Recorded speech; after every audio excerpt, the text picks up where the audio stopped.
शुमाइला और चालाक भेड़िया। एक नन्ही सी बच्ची एक गांव में अपनी माँ के साथ रहती थी। इसका घर बिल्कुल ही जंगल के करीब एक छोटे से गांव में था। इस लड़की का नाम शुमाइला था, जबकि तमाम लोग इस लड़की को शुमाइला लाल टोपी वाली कहा करते थे, क्योंकि वो हर वक्त अपने सर पर एक लाल रंग की टोपी पहने रहती थी। एक रोज शुमाइला सुबह सोकर उठी तो इसकी अम्मी ने कहा, बेटा तुम्हारी नानी अम्मा कुछ बीमार हैं, मैं एक जरूरी काम की वजह से आज उनसे मिलने के लिए नहीं जा सकती। ऐसा करो कि तुम जाकर अपनी माँ की खैरियत मालूम कर आओ।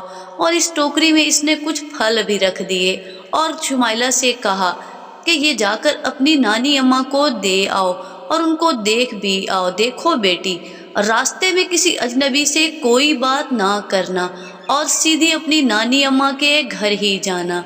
शुमाइला ने अपनी माँ की बात तो सुन ली, लेकिन उसने इस बात को जल्द ही भुला दिया। नानी अम्मा का घर पूरा जंगल अबूर करने के बाद तकरीबन आखिरी किनारे पर था। शुमाइला लाल टोपी वाली उछलती कूदती अपने आप में मगन जा रही थी कि एक भेड़िया रास्ते में आ गया और उसने शुमाइला से पूछा, प्यारी बच्ची, तुम इतनी सुबह सुबह कहाँ जा रही हो और तुम्हारी इस टोकरी में क्या है? शुमाइला बोली, मेरी नानी अम्मा बीमार हैं, मैं इनके पास जा रही हूँ, तुम मेरे रास्ते से हट जाओ और मुझे जाने दो।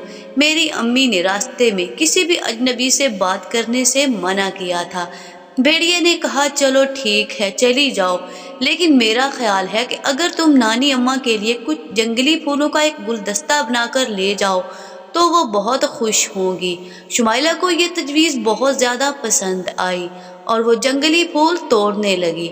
तब तक भेड़िया अपनी चाल में कामयाबी हासिल करने के लिए वहाँ से भाग जाता है और नानी अम्मा के दरवाजे पर पहुँच जाता है।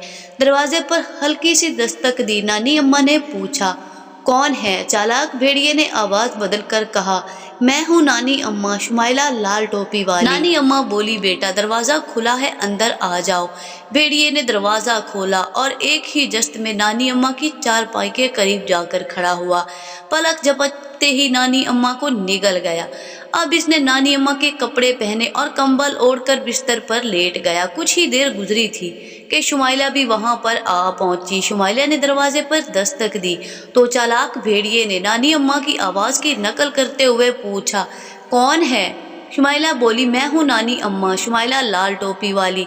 भेड़िए ने नानी अम्मा की आवाज में कहा कि अंदर आ जाओ बेटी, दरवाजे को कुंडी नहीं लगी हुई। शुमाइला ने दरवाजा खोलकर खुशी खुशी घर में दाखिल हुआ और बोली, नानी अम्मा, मुझे अम्मी जान ने आपकी खैरियत मालूम करने के लिए भेजा है। भेड़िए ने कहा, बेटी तुम्हें देखकर बहुत खुशी हो रही है, जरा मेरे करीब तो आओ। शुमाइला बेड के करीब आते हुए कहती है, ओ नानी अम्मा, आपकी आंखें इस कदर बड़ी कैसे हो गई? भेड़िए ने कहा, बेटी जरा मेरे और करीब आओ। अब शुमाइला बिल्कुल बेड के करीब आकर बोली, आपके दांत भी बहुत बड़े हैं। भेड़िए ने अपनी असली आवाज में कहा, हाँ मैं तुम्हें खा जाऊंगा। ये कहते ही भेड़िया नानी अम्मा के बिस्तर से निकलकर शुमाइला को हड़प कर जाता है और शुमाइला और नानी अम्मा को खाकर भेड़िया इसी झोपड़ी में सोकर लेट गया। इधर एक लकड़हारा जंगल में लकड़ियां काटने जा रहा था। अचानक से उसे याद आया कि बूढ़ी नानी अम्मा काफी दिन से बीमार हैं। उसने सोचा क्यों ना जंगल से लकड़ियां काटने से पहले वो नानी अम्मा को मिलता जाए। इसी सोच के आते ही वो नानी अम्मा की झोपड़ी में जा पहुंचा, लेकिन वहां पर एक भेड़िया सो रहा था, जबकि वो खुद घर में नहीं है। भेड़िए का फूला हुआ पेट देखकर उसको सारी बात समझ आ गई कि नानी अम्मा को तो ये भेड़िया खा गया है। इसने तेजी से लकड़ियां काटने वाला कुल्हाड़ा भेड़िए के दो टुकड़े कर दिए और भेड़िए का पेट फटते ही नानी अम्मा और शुमाइला बाहर आ गिरी। लकड़हारा तो ये देखकर बहुत ही खुश हुआ कि दोनों जिंदा हैं और सही और सलामत हैं। दोनों ने लकड़हारे का शुक्रिया अदा किया। नानी अम्मा बोली, बेटा तुम्हारा बहुत शुक्रिया, तुमने हम दोनों की जान बचाई। शुमाइला तो खुशी खुशी अपने घर वापस रवाना हो गई, लेकिन इस दिन के बाद इसने सोच लिया कि आइंदा के बाद किसी भी अजनबी से बात नहीं करेगी।